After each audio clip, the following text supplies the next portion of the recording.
झारखंड एक ऐसी धरती जिसकी मिट्टी में आजादी के संघर्ष और आदिवासी क्रांतियों की गूंज आज भी सुनाई देती है। यह वही भूमि है जहां 1855 में सिदो कानून की हूल क्रांति और 1895 में भगवान बिरसा मुंडा का उलगुलान हुआ।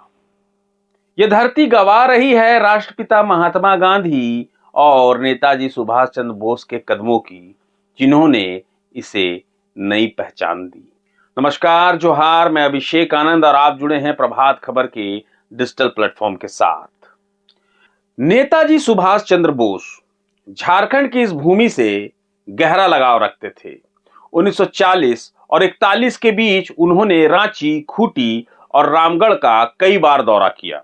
रामगढ़ अधिवेशन और आजादी की रणनीतियों को धार देने के लिए यह क्षेत्र उनके मिशन का हिस्सा बना। रांची में फणींद्र नाथ आयकट के लालपुर स्थित घर में नेताजी का ठहरना इतिहास का सुनहरा पन्ना है।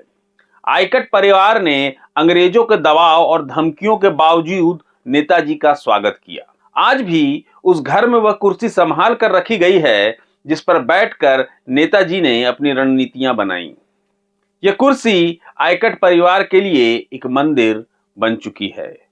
1940 के मार्च में रामगढ़ की धरती भारतीय राष्ट्रीय कांग्रेस के 53वें अधिवेशन की गवाह बनी। यह अधिवेशन न केवल स्वतंत्रता संग्राम की दिशा बदलने वाला साबित हुआ, बल्कि यहां से नेताजी ने अंग्रेजों भारत छोड़ो आंदोलन की नींव रखी।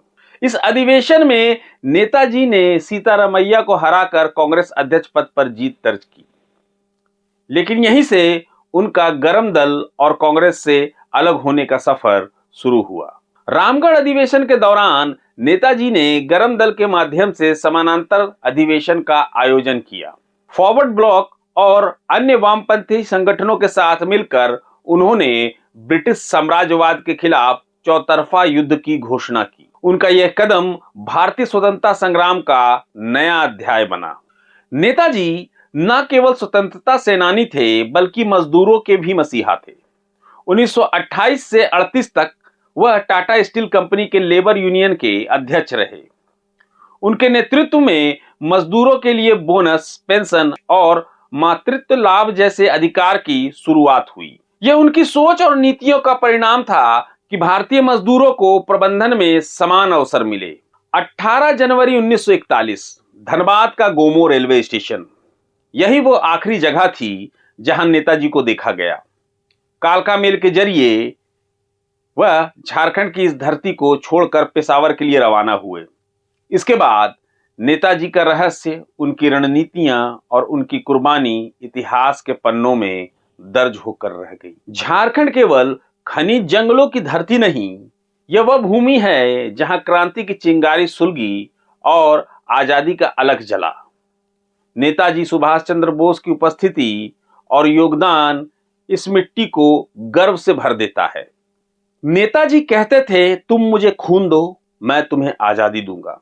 झारखंड की इस भूमि ने उनका खून और पसीना देखा, जिसने आजादी की लड़ाई को नई धार दी। नेताजी की इस विरासत को झारखंड आज भी संजोए हुए है। फिलहाल इतना ही, मुझे दीजिए इजाजत, मगर जुड़े रहें प्रभात खबर डिजिटल के साथ। प्रभातखबर.com, विश्वास वही।